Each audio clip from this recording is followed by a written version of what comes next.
tatanganidwa ndizanziko posachedwa Yesu ata abwera ndikamula angelo kudzatenga onkonda iye kodibale konzeka abwera posachedwa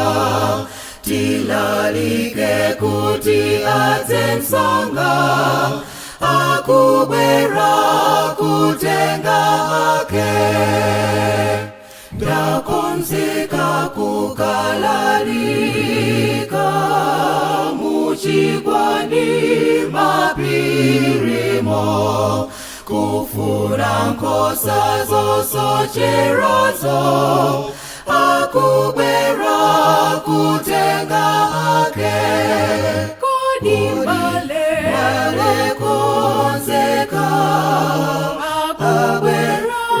posachedwa tilalike kuti adzensonga akubwera kutenga ake zizindikiro zakwanani owelenga kalamaso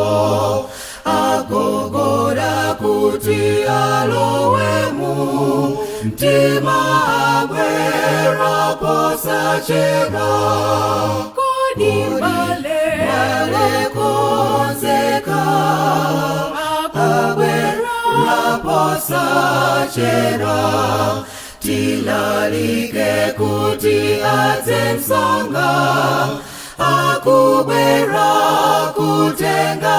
ake aitana lelo li Yesu akubwera posachedwa mpatse Yesu mtima wako lelo akubwera kutenga ake kodibale konzeka abwera posachedwa tilalike kuti adzensonga akubwera kutenga ake kodibale konzeka abwera posachedwa tilalike kuti adzensonga